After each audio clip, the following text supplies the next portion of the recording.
All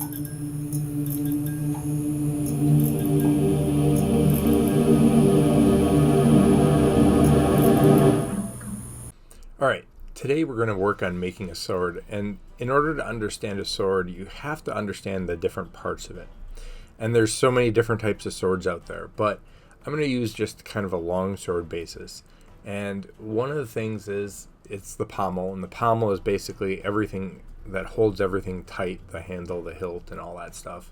And then it's going to be the grip, the crossguard, and then it's going to be the chap, which is basically kind of a waterproof so that the water blood doesn't leak down into the hilt and pommel and rust. And then you have the blade itself, and then you have basically a fuller, which is kind of a blood groove.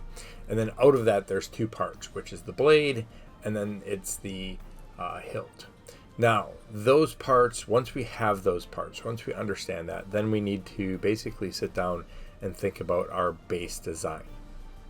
All right, so we need to understand that there's different parts of creating props and weapons. You need to understand the purpose, the designer, and the design itself.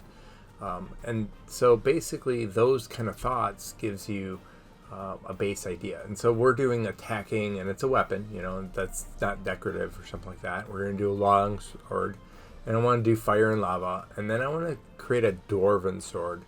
And I'm going to think about things like the Mayan blocks. So I'm going to do a real quick idea of what a Mayan block is. And this is where you go out and find out some research and some reference. And so what I started doing was just looking online, and I started coming up with basic concepts of what this Mayan idea is. And I think that would be a great idea of how to translate that into, say, a dwarven society. Very, very block-like, very big, large stone, that type of thing. So with that idea, I'm just kind of sketching out a rough design for what I think would potentially be kind of a dwarven idea, right? And once I have the base down, once I decide that I'm going to use this, I'm just going to copy and paste it and then create it around, and this is my dwarven sketch idea, right? It's pretty simple, it's pretty basic. And so from there, you can see that I have a rough idea of what I'm doing, and I'm just kind of grabbing my stuff and putting it together. The next thing I want to kind of explore when I'm doing a weapon design is kind of the shape of the blade. Now, again, because I'm choosing something very thick and blocky, I'm going to kind of play around with those ideas. Now, I didn't want to get too far out there and make something really wild in design. I just wanted something simple to kind of think about as a dwarven sword. And then once I get that done, I enter the sketching phase. And I'm using kind of the simple shapes, I'm using just rough ideas, and I'm kind of blocking out my base sword design. Now, from that, what I'm going to do is I'm going to create a new layer and draw over the idea or the original sketch here. And with this idea, this base sketch, I can go in a lot of different ways. And because I've already defined what I'm doing, which is fire and lava, I'm pretty much coming up with the idea of just a simple kind of design. And as I started working with it and looking at it, I came across a couple of dragons, and so that were actually created in a Mayan culture. And so with that idea, one of the things I thought would be cool is to use the chap as a dragon itself. And so you see here, you can see me blocking it out, and I can go from there to kind of add into more of the design of the sword itself. Now, this is a very simple design, and I'm just kind of playing around with the idea of it. And you can see I try some different iterations, and I'm looking at different ways to design this. Now, because I'm just working on one design here, and I'm not really spending a ton of time, I'm not exploring my iterations, which I definitely could do. I could spend way more time working on the design of the creatures and elements like that. But I've kind of picked a simple design for them, and I'm just copying and pasting it over and kind of understanding how it looks. So with that, then I'm going to use a typical obsidian style blade where it's a little bit jagged.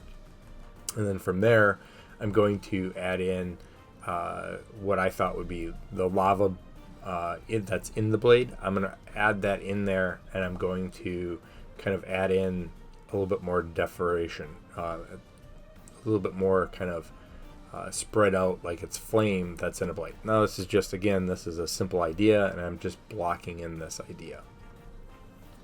Once I have the colors blocked in, I'm just kind of building out the rough idea. Now at this stage, I'm just kind of playing around with the idea and building up the idea of like the lava goes red, and then as it gets hotter and hotter and hotter, as it doesn't cool, it becomes more and more white. So I'm going from red to orange to yellow. I'm also adding gold in there because it's Mayan, and I figured, well, that's a good thing, kind of to inference in the dwarves. Dwarves, gold seems like a good thing. So that's my initial ideas. And then I split my composition here, and that's simply going up to the window and basically saying new composition window. And then you can use the layout in there to change it. And then I'm keeping one at a base idea, and then the other one I'm going in and detailing so that I can see how things are looking from the zoomed in perspective as well as the full on perspective. And here I'm just kind of playing around with the design.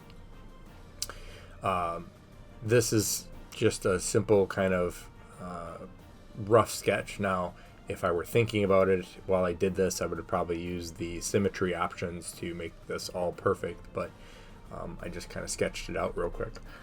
And so here you can see that I'm just kind of giving it shape and form and just kind of adding in a little bit more detail with the gems themselves.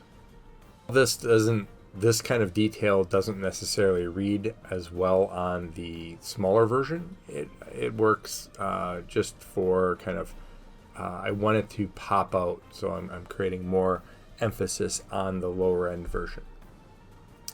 Now, as I'm doing this, I'm just kind of working in one area to another, and I've sped up this process quite a bit, so I'm not like, this isn't like real time. This is just me speeding it up the video. And as I go here, the big thing that I want to do is I have different shades of gray as they go away from the peaks, and that's going to give me kind of the shape and form that I'm looking for. So you can see a lot of this is essentially just kind of adding in some lines, and I've still got the line work on there. I've lowered the opacity quite a bit, and as I just kind of build out these shards of what would be considered obsidian, I am then going and kind of cleaning up the blade, and I'm just adding a little bit more detail back and forth. So as I continue to go forward, I'm just trying to make the gold metal kind of feel like it's got a little bit more dimension to it. And so when you're painting gold, you essentially want to paint things with everything from dark red, almost dark browns, all the way up to yellows and even other elements. So what I'm doing there real quick is I'm just testing how to kind of bring the snake or the dragon forward, and I'm just kind of playing around with that idea. Now I'm looking at how it reads, and one of the things that I'm doing is kind of just cutting in and out some of that lava so it reads better. Now I'm really not happy with it, and I'll change it towards the end here. But this gives me a real basic idea. Now total, I maybe spent an hour on this design. So this is not like polished artwork by any means.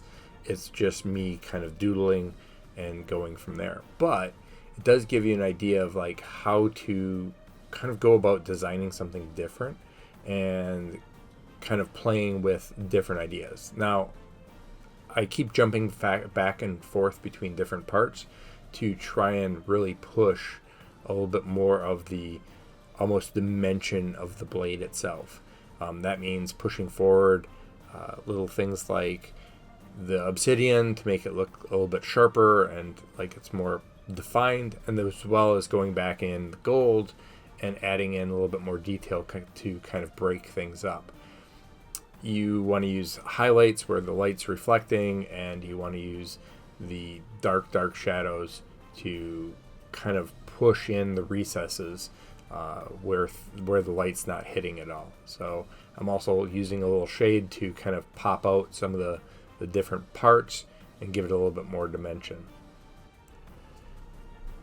So at this point, I'm adding in a little bit more lava, and I'm trying to break up that lava a little bit more. And I realize as I'm doing this, I'm not really content with the blade itself. The lava doesn't read well. The blade, it doesn't read well, or the hilt and pommel doesn't read well. So what I'm trying to do is I'm trying to bring that forward. Now I've gotten rid of the other window here, and I'm just kind of playing around with some of the different layer effects, with just trying to push that separation between the dragon's hilt and chap to separate from the blade a little bit more. And so what I'm doing here is essentially just testing out ideas. And sometimes you have to test out the ideas. Just make sure that anything you do or any path you go, you can always backtrack. Whether you save a layer copy or you save the alternate version of the file, just make sure you can go backtrack so that you're not stuck with trying to backtrack a flattened file. So at this point, I'm just, again, it's really bothering me that the hilt and pommel don't kind of separate well. So I'm really putzing with that idea, and I'm kind of trying to push that idea so it's a little bit more prominent. And at that point, I think I realized that it's not so much the idea of the blade. I was thinking about turning it into an iron, desaturating it, maybe adding some blues and stuff like that. That would be an interesting concept. Or like stone. Again, that would be another interesting concept. But as I do this, I realize that potentially it just might be that I need to change up the blade itself. So at this point, I realized the problem with the design isn't necessarily the pommel and hilt, which I've been focusing so much on, but instead is the blade itself. And so it's just not reading well with so much fire in it. So simply getting rid of some of that fire is going to kind of clean up and redefine your the design itself. And so here I'm drastically taking out a lot of the fire tendrils so that it doesn't feel like it's so draped in fire. And that's the final blade. And so if you have any questions, I'd love to hear comments or concerns. Feel free to ask, and I hope you all enjoyed.